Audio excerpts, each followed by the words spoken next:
And welcome back, everyone, to our second semi-final T Legacy there on your screen. About to take the rift in game number 2 versus the Direwolves. Rusty, I don't know about you, but if this is the start of our best of 5, I'm excited because that game was fairly close despite the early game. Yeah, crazy game 1, of course. Legacy taking it to them early, getting a lot of strengths. We did see that, finding King multiple times and giving him a very rough game. But Direwolves brought it back. They find one opportunity to fight, and they get themselves back to square one. But in the end, the result was still Legacy being able to translate that to the later game stages, which is something we often know Legacy are better at doing, let alone actually winning early, which is a surprise. Yeah, that's what I was going to say. Direwolves are supposed to be the early game team in this matchup. Yeah. They're supposed to come in flying, going crazy in the bottom lane. Yeah. Sybil's going to be ganking probably for sharp or perfection, and then just roll over at 20 minutes. We had the 20-minute moment, but they started from behind. That's the weird thing. That's the difference, the twist in the tail, if you will, for this series. So, I mean, between Legacy and Direwolves, you look at Direwolves as maybe the early game strength, but I wouldn't say they're direct early game. Like, the 1 to 10 minutes is their strength by any means. They look more from, say, 15 to 25 minutes, where Direwolves really come through as a strength. But Legacy were able to win the game, essentially, from that 1 to 10 minute mark and make it impossible for Direwolves to play to their strengths. Well, we'll see what changes here in the drafts as we are swapping sides here and taking to our next champ select. Legacy on the blue side, Direwolves over on the red. As Minky, you can see on your screen, get ready to ban out Rumble actually to start things off as Alistar. Consistent bans here in game number 2. Yeah, not letting Sharp have that Rumble again, something that seems to be pestering Minky Whale. Just completely remove it off the map. It no longer exists. So a decent first ban, a target ban again. It seems to be that's all Legacy wants to do. Yeah, another target ban. In fact, these are the same 2 bans, I believe, from game number 1. The order's changed ever so slightly, but Rumble is here going to be the ban away. So Direwolves, do they change anything here? I'd probably ban Ezreal. Yeah, that's what I was going to say. I mean, they banned Ryze in the first game also, Direwolves. They've re-banned themselves again. Yep. So it's something that we often look to Sharp to play, but because, as expected in this case, Minky is first pick, they do get rid of it. Yeah, I agree. The blue side Ryze bang was a bit weird, but maybe Sharp's just come up against something that Minky's played. Like Minky, again, much more experience in this top lane here, will know more of the one-to-one matchups and does love to duel people. If the Direwolves want to get away from that, Ryze is a bit brittle. So we'll have to see. As Kalista, again, Legacy going to keep it 3 for 3. Why change it? In fact, let's just make it 6 straight bans from game 1. I wonder what the picks will be, Pastry Time. If Maokai they will make us feel like we're back to game 1 again, or if something will change up completely. Maokai might be a smart decision to take it away, but that's something that I like even more if they actually lock this in. Yeah, the takeaway potentially from Sybil there, who again had a fine Nidalee game. Nidalee very strong on this patch, but just not the same for Sybil. You know, for all the goofy Zac play, I do like when he gets aggressive and ganks those lanes. That's why we've seen Direwolves, especially their aggressive laners, start to take over early. Yeah, so Nidalee's actually quite good at ganking. It's something that needs to be considered. And we saw Sybil not to a great success, but still find a lot of strength on that champion. Nidalee's becoming more and more popular with patch 5.13 as time goes on. Doesn't seem to be their focal point though here, Legacy. No, it's Rek'Sai once again for Carbon, so going to keep it nice and consistent. I agree, Nidalee can gank well. Didn't see that much from Sybil, did a lot more farming, which was nice, but couldn't keep the Rek'Sai out of those lanes, and that was the big problem. It was Carbon's early game play, usually pegged with Flying Dew. Yeah, and the fact that there was a Sight Stone from Sybil first, but Carbon still found all of the ganks raises the questions. Maybe he should have prioritized damage first, Sybil, and then gone for kills instead of just going for that. But I like this a lot. Finally, a change. Yep, Maokai the pick there, so Sharp will keep that consistent. I mean, it's fine. I think Maokai thrives in lots of different situations, so I get that part of it, but the taking away of the Thresh from Flying Dew feels very necessary after what happened in game 1. Part of me wants the Flying Dew Bard to come out now and just throw it all on the line with that champion, but in saying that, they have locked in a very nice pick-based and still front line of the Maokai from Direwolves. Sybil locking away that Thresh for Nada, something that we don't often see him on. Nada favors the tanks a little bit more than anything else, so it'll be a big question mark to see how he does perform on this Thresh, but still pseudo-tanky, so he should be fine. Yeah, I mean, we called him the Guardian. Can't really guard that many people if you're dead, so likes to have a big health pool to make sure he can absorb all the damage, but flawless logic. Thresh will be different. Thanks, mate. You are welcome. There's Corki and Braum, actually, the next 2 picks for Legacy. I really like the Braum pick. It denies the potential of saying Ezreal on the flip side here from Perfection. It is the direct counter by having that Unbreakable. it does raise a lot of questions as the Direwolves draft from here on out, what they're looking to pick. I know that we say Ezreal did a lot of work in that last game. We have seen a lot of high priority on the pick, but usually not actually picked until later in the order. Essentially, getting Braum on that flying G denies the possibility. Yeah, and I think it's even a soft counter to, like a soft blocker pick to Jace, which you saw from Perfection as well. So lots of things to like. Wouldn't be bad against that champion either. That King's at least going to hover for himself again. Maybe he just really wants to play Cogmore today. Couldn't tell you. But Dials do not have very long left to make these picks, but they will get a counter pick. I'm still expecting the Cogmore to be mid lane. There's Cogmore Gragas, yeah. Still surprised that it hasn't been so far, but King just seems to have this thing for Cogmore right now, and it would be nice to get him through a game where he doesn't have a very desperately bad early game and see if he can be the carry that his team is looking for. Tally loves Riven. He does, so gonna hover that there. Tally's used to be a top laner, of course, for anyone who doesn't know, had a very memorable play to win them the semi-finals against the Chiefs about this time last year, actually. Yep. Or just a little later on. But Tally, going to give a throwback there. Gragas Cogmore, though, for Direwolves, can still flex the Cogmore. Remember, I actually like this sort of flex picking much more when you still have a pick to go, because Direwolves on blue side ran into the problem of we have to pick the rest of our lineup here, and they completely gave away what was happening. Yeah, I like the way that they've flex picked the Cogmore with the last pick here on the mid laner or the AD carry. Wow, I'm going to keep it different here as Ezreal there for Claire once more, but Minkuel's not going to Hecarim. He actually goes to Nara instead as Twisted Fate has been locked in. Perfection going to go full solo queue on this one. We forgot Twisted Fate existed, banned away from Perfection in nearly every single OPL regular split game. And with good reason. The one time we saw him play it, he won the game. Yep. That's a pretty scary statistic to consider. Direwolves have finished off their team comp right now. And it says to me they've got a lot of makings to actually get King through a rough mid-game and actually scale him through. Not just bridge him with the strength of a Jace, gank him. Yeah, I mean, Perfection had a good lane in game one, certainly, but couldn't get around the map and try and influence the other lanes, but did teamfight well. Perfection's now going to get a chance to do that, especially if that's the summoner spell he's going for. Yeah. I like it. I mean, this is hilarious to me, because Perfection was a top laner in Split 1, and Legacy were the only team that refused to ban the Perfection Hecarim. Yeah. Guess what happened when they didn't ban it, Rusty? They lost every game lost against horribly. The Yep. So they're the team that usually doesn't like to, isn't afraid of Perfection's signature champions, but most teams with good reason are afraid of his Twisted Fate. Is he going to prove it to them? Well, we're about to find out exactly. He does need to go massive. They're one down in this best-of-5 series. If ever there was a game, it's now. Well, game number 2 will be underway shortly, but get on Twitter and use those hashtags LGC win for Legacy or DW win for Direwolves. Legacy are up a game, but it's a best-of-5, and Twisted Fate will be on the side of Direwolves for this game number 2, so Rusty might be in for a long series. It could be a very scary game. You might say it tips into the favor of Direwolves just because they have that Twisted Fate, that strength that Legacy, as we said, they have a track record of not banning them away. Here we go. That being said, as we do get onto the Rift, if Legacy can beat the Perfection Twisted Fate, all the momentum suddenly with them. I feel like Legacy do this just to test themselves, because they're already up a game. It's a best-of-5. They're confident in a long series, so they're like, just give it to him, see what happens. It feels to me as though their strategy was set in stone since before the game even commenced. Their ban's the exact same as the first one.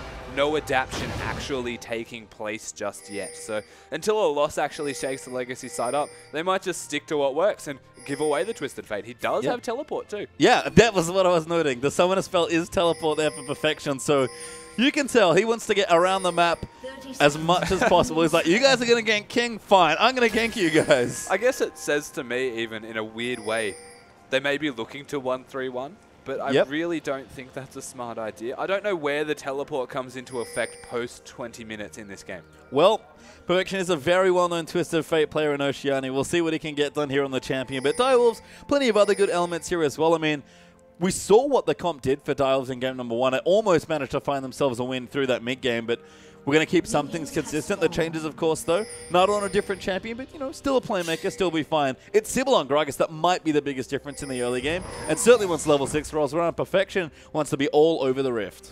Yeah, the question now is going to be if Legacy actually want to get the 2v2, and from the looks of it, they're very happy not having that, because Direwolves smartly this time are going to find themselves not contested in the 2v2 hunt.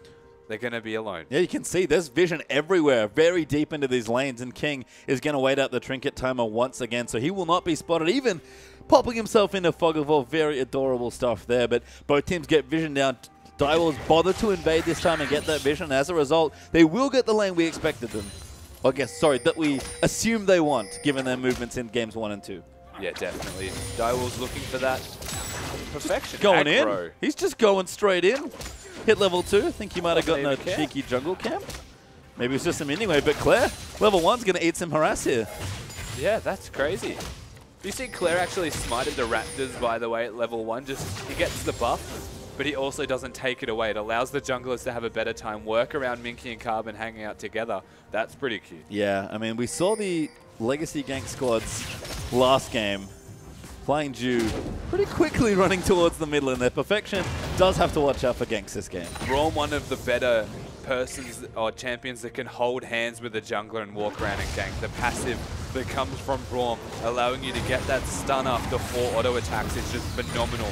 Working around a Rek'Sai with a knock-up, an unavoidable spell, and then having a ranged mid laner. So if ever there was a lane for them to focus, Perfection having teleport, pretty big target. Yeah, really big target. Even though Ezreal's not the best mid laner to assist in ganks, if you've got 3 people there in the mid lane, it's not going to matter. But he doesn't even need to have some kind of crowd control to engage for them now, because if the Braum is there by chance, then he can still be relevant and provide crowd control just by autoing. Yeah, instead it's going to be a very fast push for both sides here.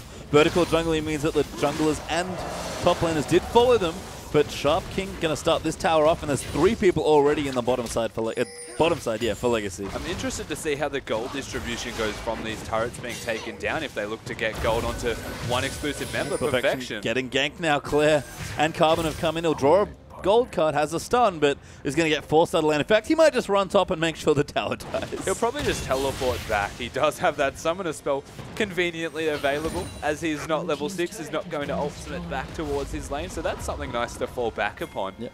The fact that you're getting pushed out of lane, though, against an Ezreal raises some questions. Yeah, goes back and immediately buys a bunch of wards, doesn't want to get ganked again, and even has an extra Doran's ring just for some, honestly, just some health. Yeah, he's looking for a little bit of earlier strength. Doesn't mean he's going to have the sheen on time by any means. Probably going to go towards Lucidity Boots Rush and just try and be everywhere physically possible that isn't mid. Yep, doesn't really want to lane with Claire, because honestly, nothing fun's really happening in this lane. Does eat some harass, though. Twist of Fate weirdly actually has some kind of an edge early on in this lane, but as it stands right now, it's towers being pushed down. In fact, they've fallen, and we've got a tower apiece broken on the top and bottom sides of the map. Yeah, so the mirror start of the game, essentially. Both teams looking to get those turrets, maybe swap back to a 2v2 or swap back to the 1v2 and try and get the respective opposition turret. This is where the discrepancy starts to be created from both of the teams, how they rotate around to try and find a second turret in what is generally when a top laner actually has some kind of farm or some kind of levels to back them. In this case, though, neither do. As you can see, Perfection still farming away. Claire, though, doing just fine here, going to equalize that CS, but they've actually sent Tallywacker back to the top lane, leaving King and Nada in a 2v2. Yeah, so Minky Way or being ranged is very good for getting through a 2v2 laning phase with Braum in particular, a stupidly tanky champion. Sybil's here. Just taking Krugs, though, I think. Oh, a teleport. Oh, wow, they're going to go in. Sharp teleporting down as well.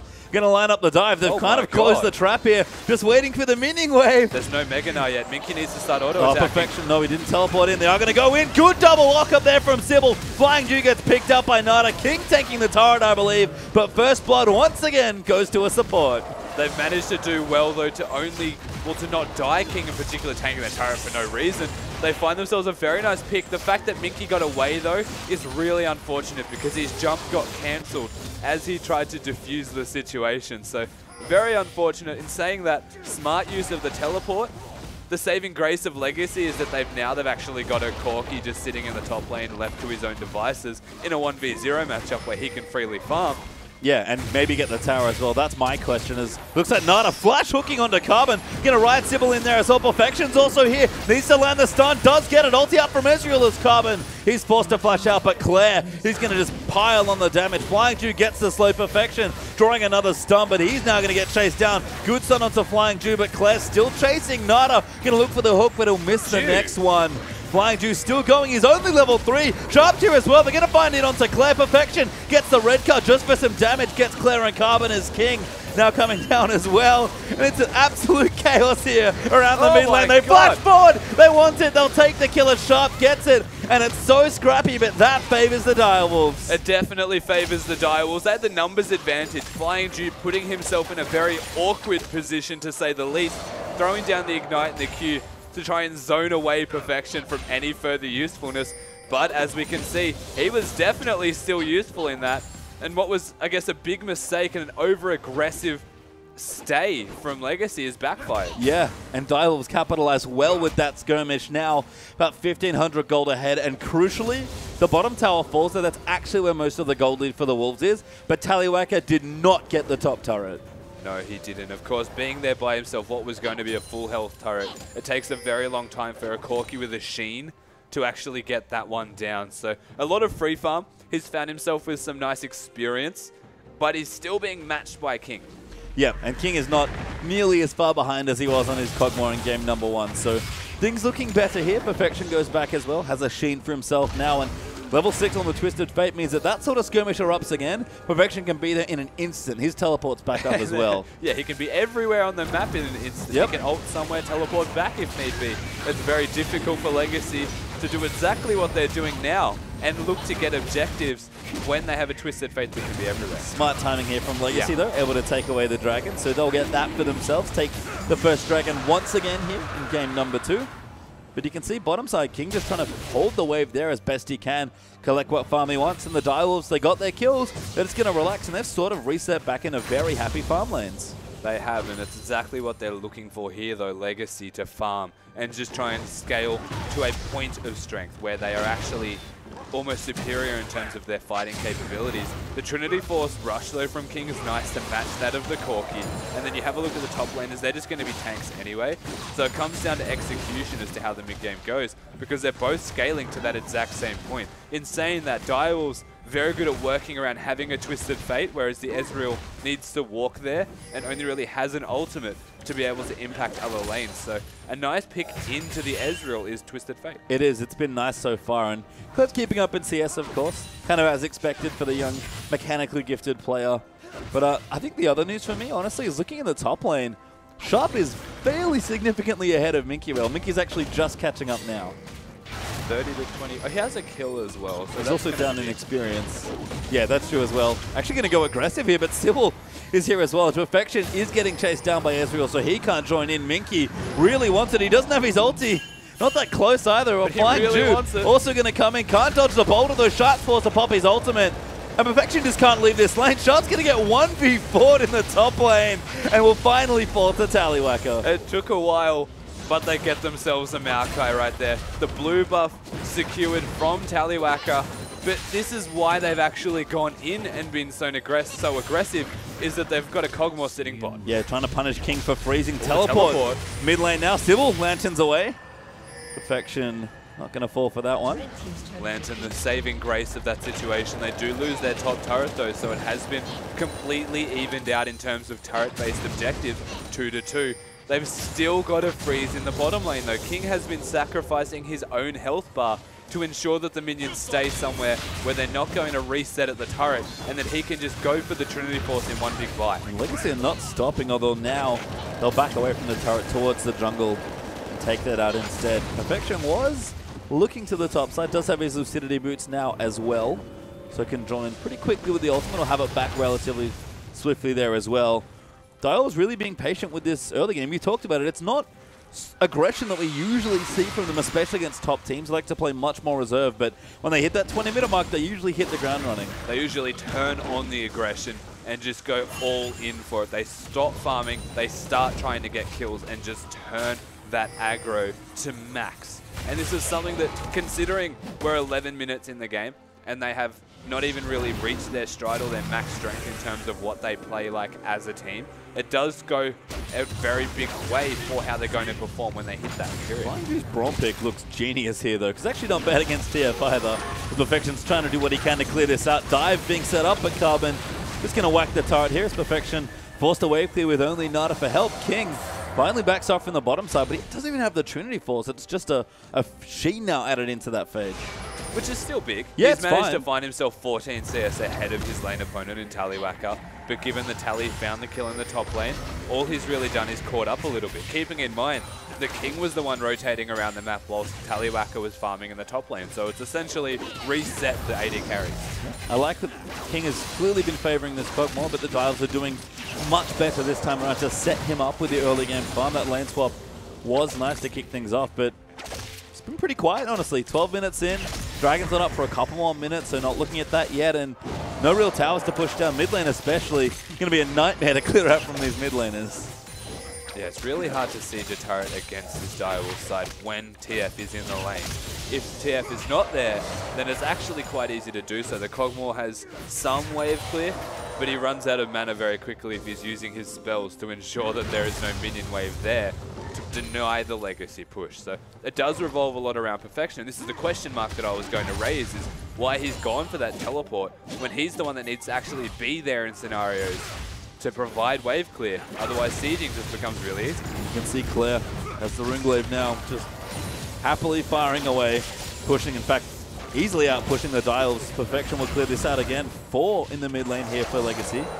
Don't quite get the tower down, but they're committing fairly hard to trying to collect this, and Perfection needs to go back and buy an item. Yeah, they're committing a fair amount of resources. The fact that Corki and Ezreal are now sitting in the same lane for multiple waves is denying Legacy any chance of scaling at the rate that Direwolves are. The fact that King has been sitting bot lane, the fact that TF has been solo in mid, but in saying that they are looking to go all in for this turret to ensure that they at the very least get it, and they find themselves with the lead. Nice feint there from Legacy, sort of faking their backs around Dragon, and then going back for the tower. Now get the tower and back away in time for Dragon. So smart timing there again. And Perfection, he's gone home guard boots on this Twist of Fate, trying to impact this map, but he's been sat put in that mid lane by Claire for the first 14 minutes of this game. Yeah, and that's the thing, because he is the wave clearer for this side. He does need to be there, and the fact that Legacy are putting all of their efforts towards the mid lane, it is where Perfection is. If Legacy were putting efforts towards the side lane, if they were all top, if they were all bottom, then Perfection can very easily rotate towards that lane, use the ultimate, and then teleport back to mid if need be, to ensure that it does stay there. But Legacy, a very smart decision, very smart tactical play to ensure that Perfection can't actually utilize 2 of his abilities right now. Yep, Nada looking for a hook but doesn't find it. King's actually joined the mid lane now. Might be trying to line up some sort of pressure. Dragon is back alive. Sharp in his base has home guards. Going to be looking for that teleport. Pink ward's there for Direwolves. Sibyl's in the area. Direwolves probably want to start this, and they will. Legacy want to fight it, though. Sharp's looking to teleport. Yep, he's going to TP right now. Does go behind them. He's looking for that flank. Gets in there, but maybe a little too early. They're going to jump on him. He's taking quite a lot of damage. Claire will take him out. It's actually Sybil that dies off to the side. Sharp now trying to take damage, but Nada's going to melt in that front line as Tallywacker just dishes out damage at Perfection. There's nothing he can do. That's 3 clean kills for Legacy. Yeah, a very smart tactical decision there from Legacy. They put everything onto the Maokai to ensure that he could not actually get a flank. Instead, it was Legacy that turned it onto him and found their pseudo version of a flank. They now find a very convincing 3-for-0 teamfight. They get the Dragon in response, and suddenly the gold lead is shifted back in their favor. That Direwolves front line did not exist in that fight. No. They tried, but King and Perfection can't do too much given that they didn't have items. Trinity Force now being picked up for Cogmore. Yep. And the front line felt so squishy against that Ezreal. It's Claire again with the surprising mid-game damage. And this is, I guess it's an itemization query that you have of this Direwolf side, is that they've gone all health on the Gragas. That's understandable. He's got his W. The Maokai's got his ultimate as well. So they have damage reduction, and they can afford to go for that raw health. But the fact they don't have resistances stacked, there's no Spectre's Cowl. Carbon grabbed up their Flayed as well. Ulti there from Sybil, and King going to get himself a kill. Nice setup there for Dials, looking to brute force down the turret, and they will claim it in mid lane. Claire. Oh, going in. Gets the last Q, but it's not enough. Sybil going to go back in as well. That'll force the flash from Flying Jew. Sharp barely lives, but Legacy are on the offensive. The red buffs. The red pot, sorry, saving him. Claire's damage is good. Minky scoops some minions. They're looking for Perfection. Finds a kill for Tally. Nice port in there from the Mega Gnar. And it's just crazy different fronts, but Legacy are finding picks. Direwolves were forcing a turret down. As plain as day, that is what their attempts were going to be towards, but they didn't They got the turret, but they overstayed their welcome. The Ezreal is just doing ridiculous amounts of damage. Sybil wants this. Oh, Flying Jew hooked out by Nada instead, but stand behind the cannon creep to be safe. Sybil going in for the flank that wants Tally, but he'll Valkyrie out to safety. King gets chunked to perfection. Wants to join in, just has his Lich Bane completed, but his team is too low to force a fight. Something that we mentioned, they might want to ban the Ezreal in the champion select of this game, something that they completely overlooked and didn't want to do. Claire now on that champion has managed to find himself in a very commanding position in terms of how he can play around this Direwolves side. A team that, again, we have touched on multiple times, wants to find their strengths once they hit that skirmish stage of the game where they can completely catch people on rotations. Instead, Legacy have been focusing most of their effort around the mid lane, denying Perfection any chance to actually be a Twisted Fate. He's going to have to split push eventually. But in doing so, Legacy have now got a 4-0 Corki and an Ezreal that is big just from farm. And I couldn't agree more. It's been 2 games now where Legacy have shown, at least in the first 15 to 20 minutes of the game, that Carbon especially knows exactly where to be in any stage of the early game. Game 1, King picks Kog'Maw. All right, go to his lane and punish him. They didn't get the lane swap. Picks it again. Okay, let him have the lane. Take it. We're going to gank Perfection because that's the important member to try and take out. Yeah, and every single time, Tally has managed to find kills also. Yep. So they're just putting a lot of effort into the right places that enables the rest of the team of Legacy to actually get the kills and translate those kills into a potential snowball. In saying that, we saw this last game, Legacy start strong. This time it's nowhere near as strong. It's not the 6-0 scoreline. The gold is still only about 500 between them, and we're hitting a point where Direwolves can still outskirmish. Yeah, nice and even here. So Direwolves with that Trinity Force, with that Lich Bane on Twisted Fate, can they use those Sheen items and try and get an advantage? But Legacy, not really interested in fighting. Claire, though, going to snipe Perfection. And that'll give Legacy a turret. Why do you give Claire Ezreal? I don't know. He is doing work with that. The rest of the team, again, they're focusing mid. They're focusing the one lane where Direwolves don't want to be. They want to be everywhere but mid so that they can actually work around the Twisted Fate, but instead Legacy choking them out right now. And this is the danger of TF. He's very squishy, very vulnerable if you show up in his lane and annoy him. Legacy going to brute force down this turret, really shove it down. They'll get it. Now look for the initiation. Tallywhacker. Valkyrie's in aggressively. Sybil trying to kite them away. Perfection's TPing back in. Oh my god, they've caught Minky. Really nice ulti, but a massive 4-man nah won't matter as King claims the kill. Legacy just sacrificed Minky Whale there, completely caught out from an amazing explosive cask of Sybil. He gets exactly what they were looking for, but before all of this happened, they also lost 2 turrets. So all in all, Legacy now 5-3 in turrets have found themselves with a gold lead. Direwolves get an answer, they make a response, but it's not enough to put them directly back into this game yet. In saying that, they're not out of it. No, not at all. Dial's still fighting here in this game, but haven't found the spot that they found in game 1. Didn't win that game, unfortunately, but really found a nice team fight and then sort of couldn't close the rest of that game out. Legacy somehow feel like they're in more control, but the lead is not nearly the same as game 1, so they do still have to be careful. Yeah, exactly right, of course. Direwolves are going to be able to find their strengths a lot sooner. The biggest saving grace of this game right now, you have to say, the fact that Kog'Maw is not 0-4. Yep, King's That's actually be pretty nice. 2-0-1, actually having a nice little game for himself is the Kog'Maw. Nice and even on CS as well. It's Perfection that finds himself slightly behind Claire, and he had immaculate CS in game number 1 on the Jace here. Dragon, though, 50 seconds away. Baron is now alive. Major objectives have started to spawn in Legacy. Most crucially, actually have a Dragon advantage in this game. They do. Both of the Dragons is a very big factor in this game.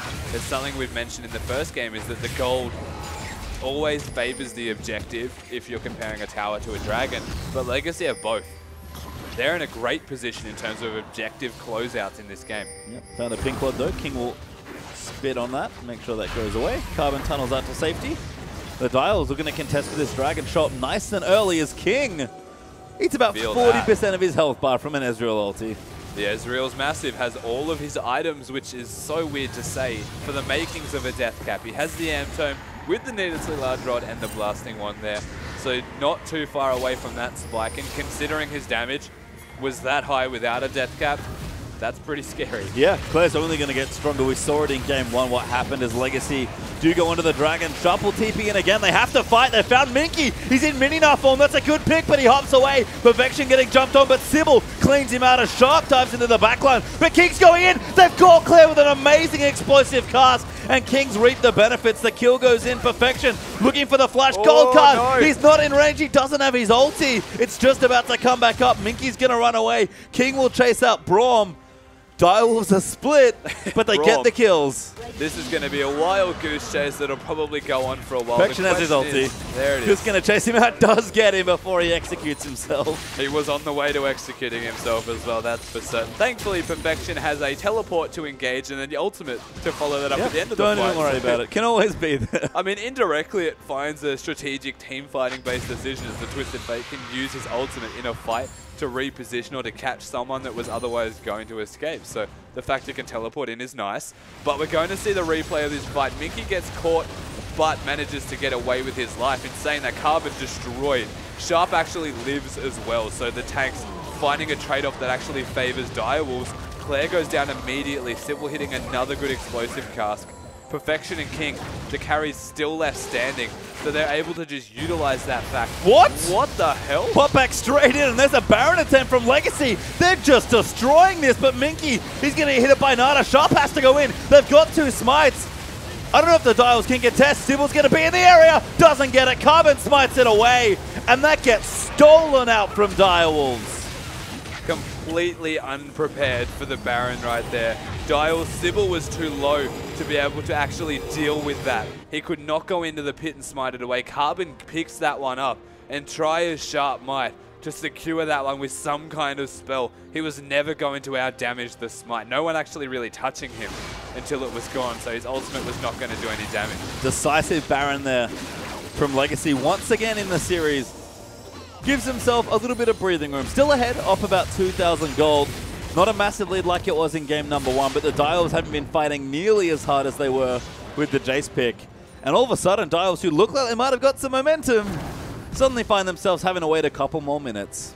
Yeah, exactly right. The fact that they're able to actually get themselves well and truly in control of the game again after a reset of what was a positive fight for the Direwolves. They were the ones that just got the Dragon fight. They secured the Dragon. They got the picks. They even evened up the kill line. In fact, they were ahead before that Baron was taken. But then suddenly, just like that, Legacy turn it back around, making very smart macro decisions this game, denying Direwolves any chance of maintaining a lead. Some strategic play from Legacy that seems to be getting the better of Direwolves, at least in the opening 2 games here. Again, not over yet. Direwolves are a team that fight to the death. But Legacy right now is going to take as many turrets as they can get their hands on. And right now, Direwolves don't really have much of a choice.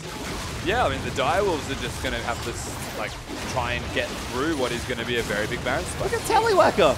Yeah. He's like melee mode onto the turret. He does not care at all. Well, we know Tallywhacker tries to be Master Yi in his pastime, so he's doing a very good job of that, standing as far up as he can, but he can afford to because he's massive right now. Yeah. He's got Flying Dew, has the Unbreakable, can come in and assist. Claire. Wow. What? And Claire's just poking the crap out of Direwolves here. You can see Sybil tries to go in for a body slam. Perfection's already forced back. This tower's looking to fall. It's gone. Yeah, it is gone here. Claire actually gets Sybil off to the side. Just sneaks into the base and goes in. Minky's massive. King will go down to Mega. Nada's forced to flash away, but Legacy, they're going to stream into the base. Sharp will put up a fight, but he'll finally go down as well. And you said it, this might be the end of the game. They could end this. They've still got 2 members here, Direwolves. They've got their wave clear, but it's a Baron buff minion stack, essentially. There is a whole lot of them. Perfection has nothing he can do here. Minky got grabbed, but Perfection can't get onto the key targets. He's got his zombies. He's getting dove, though. Gonna get destroyed there. He evaporates outside his Nexus. And the Direwolves looking to quickly go down 2-0. Turret's dead. They're trying to hold them off. Sybil ults them away, but Minky's going in. Claire and Tally have too much damage. And it's another Nexus that falls as Legacy find themselves 2-0 up. Within 2 minutes of getting the Baron buff, seemingly out of nowhere right there, Legacy managed to come up with another convincing victory off the back of what was a better start from the Direwolves, but it wasn't enough to get them back directly into a commanding position. This macro shot calling of Legacy seems unbeatable. That was almost the reverse of game 1, I felt like. Yeah. Where you had like a really disastrous early game to start things off. Then we went to okay, Dials pick it back up, and then all of a sudden Legacy take over late game. This game was the Dials actually keeping it nice and even, And then all of a sudden, it kind of flopped the early game to the late game, and Legacy are like, time to win the game. Yeah, definitely. I mean, the Legacy team, after these 2 games, are starting to look nearly unstoppable. Coming into this 3rd game, there's a lot of questions the Direwolves need to ask themselves, Banning in particular. Yeah, we see we're back with Spawn for a bit more analysis. Spawn, game 2 ended pretty crazily there. Yeah, what a dramatic ending, and Claire just going over the wall, getting everything started. But the Legacy unit is like in full swing right now. They look really impressive. Yeah, we talked a bit about it kind of in the last segment before, but that flying Jew carbon shot calling, all of that just strong team play, it's showing here in this game. Definitely. A team with the highest kill participation through every individual member coming together in the semifinals and being a very strong team is no big surprise, but the way that they're putting it into effect is definitely looking like an improvement. Yeah, it certainly does. And, you know, you have to question where the answer from Direwolves is. There's a huge elephant in the room, and that's that Nada is their support. Chuffer's gone, and he was their shot caller. Right now, they just look like they're being outclassed around the rift. Even when they found the lane swap this game, the shot calling just doesn't look like it's there. Yeah, did the smart thing, swap the aggression there from the rec side, just went to gank perfection, and I agree, Chuffer, a great player in his own right. Direwolves can certainly hang mechanically, but not strategically with Legacy, it feels like. Yeah, I mean, Nada's the best example of that as well. Mechanically, he does fit in perfectly, but missing that shot caller and Chuff is starting to hurt them. Yeah, exactly right, you know, and we're going to have a look in the replay because you can just tell how one team right now is super coordinated, and that's your blue side. On the side of Direwolves, they're just completely reactive every single time. So let's start it off. This is the beginning of the end pretty much because Claire just goes berserk. Yeah, he goes massive in this. The fact he can use his E so aggressively, the rest of Legacy can just snowball through. Claire did this multiple times in this game. The fact that he can be so aggressive and rely on the rest of his team, know that they're going to be there to support his decisions, and they're able to get the inhibitor whilst he's assassinating people on the side, is the signs of a very strong team. Yeah, and you know, I was sitting out there and it's just all carbon right now. Go, go, go. Do not back out. And like their shot calling, their ability to play as a unit is just a completely... Like, it's all on point. They're clicking so well, and you see they take out Perfection. That's one of the many times this game Perfection was by himself and got caught out on the tier 2 mid turret when Claire was able to assassinate him from the side and break the base was the first time. And it just looks right now that, like, Direwolves, first 15 minutes of the game, completely on point. That's where they like to play. But as soon as it goes past that into, like, mini skirmishes and team fights, it's just all Legacy. Yeah, I think you said it about halfway through that game, Rusty. Why is Claire's Ezreal still in this game? What is this? Exactly. It's so strong. I stand by that right now. Why is he still getting Ezreal after the first game? He went massive. It's something that they will need to look at. Yeah, and the thing about Ezreal is Claire is a great poke champion right now. It's funny because he's kind of rebranded himself, but he just has all these escapes to be able to get himself out of the aggressive situations. Yeah, and it's just, you know, mechanics or double mechanics as Claire's just been showing up so well on the champion. Yeah, certainly has. And, you know, we got another replay hopefully to show just exactly that as we jump in. This is Claire's team fight because he just hangs out on the left side of the ref and goes berserk. He does. This is a massive team fight. As we'll roll this one through and just pay special attention, as you mentioned, to what Claire can do. Really gets it done sharp. It was a very smart decision from Legacy to ensure they all went to him and actually peeled back so that they didn't get flanked.